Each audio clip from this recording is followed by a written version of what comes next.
જય વીર વછરાજ, જય માતાજી દોસ્તો। આજે આપણે જઈ રહ્યા છીએ કચ્છના નાના રણમાં વીર વછરાજ દાદાના દર્શને। તો એના માટે આપણે પહેલાં જવું પડશે પાટડી। પાટડીથી તમે આગળ નીકળશો ત્યારે તમને આગળ જેનાબાદ જવું પડશે। જેનાબાદથી આગળ નીકળશો, જેનાબાદ તમારે ઘુડખર અભયારણ્ય ચાલુ થઈ જાય છે। ઘુડખર તમને જેનાબાદ રોડ ઉપર કે કચ્છના નાના રણમાં જોવા મળશે। ઘુડખર દુનિયાનું એકમાત્ર પ્રાણી છે જે આપણે માત્ર કચ્છના નાના રણમાં જોવા મળે છે। ત્યાંથી જેનાબાદથી હાઈવે ખતમ થઈ જાય છે અને ત્યાંથી સિંગલ પટ્ટી રસ્તો ડામરનો ચાલુ થાય છે, જે રસ્તો સીધો આપણને ઝીંઝુવાડા જઈને મળે છે। ઝીંઝુવાડા એક રજવાડું હતું અને ત્યાં તમને સારા ગઢ અને સારા દરવાજા પૌરાણિક તમને જોવા મળશે। કચ્છના નાના રણમાં તમે એન્ટર થશો કે તરત તમને મીઠાના મોટા મોટા ઢગ જોવા મળશે। મીઠાના ઢગ અગરિયાઓ દ્વારા કરવામાં આવે છે, જે 6 મહિના મીઠું પકવવામાં આવે છે। તમે તમે રણમાં એન્ટર થશો કે ખૂબસૂરત નાનું રણ તમને જોવા મળશે। ત્યાં કોઈ ડામરવાળો રસ્તો નથી, કાચા રસ્તા ઉપર જ તમારે જવાનું હોય છે। વીર વછરાજ સોલંકી ગાયું પાછળ વીર થઈ ગયેલા છે, જેમનું મસ્તક વછરાજપુરા ગામમાં પડેલું અને તે લડતા લડતા વછરાજ બેટ સુધી ગયેલા અને ત્યાં એમનું ધડ પડેલું, એટલે ત્યાં એમને સમાધિ લીધેલી અને ત્યાં એમનું ખૂબ મંદિર ત્યાં છે।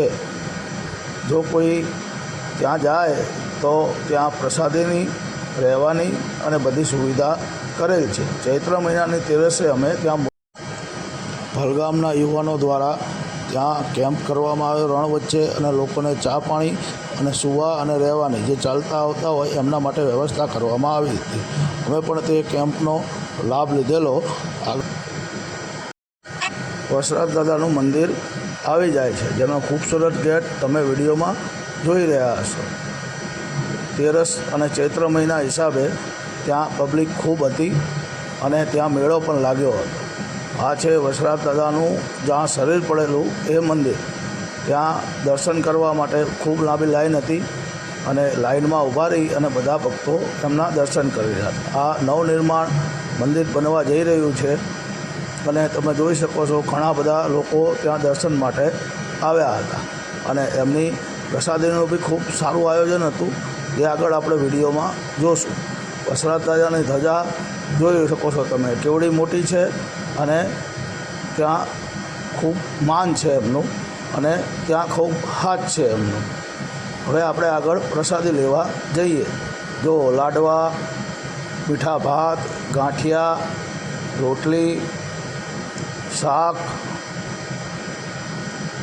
દાળ ભાત, આવી ખૂબ વ્યવસ્થા સારી અને લોકોને બેસાડીને જમાડે છે અને જેટલું જમવું હોય એટલું મફત ત્યાં કોઈ પણ જાતના પૈસા લીધા વગર લોકોને જમાડે છે। સ્વયંસેવકો ખૂબ સેવા કરી અને લોકોને જમાડે છે। ત્યાં સેવામાં વડીલો, યુવાનો અને નાના બાળકો બધા જ સેવામાં લાગે છે। માણસોને પૂરતું ભોજન મળી રહે તેનું પણ ધ્યાન રાખે છે। જો આગળ તમે વિડીયોમાં જોઈ શકો છો, પ્રસાદી ખૂબ રણમાંથી આગળ નીકળી અને વછરાજપુરા દાદાના મસ્તક મંદિરે અમે દર્શન કરવા ગયેલા। જો તમે વછરાજપુરા દર્શન કરવા ગયેલા હોય તો કોમેન્ટમાં લખો જય વીર વછરાજ।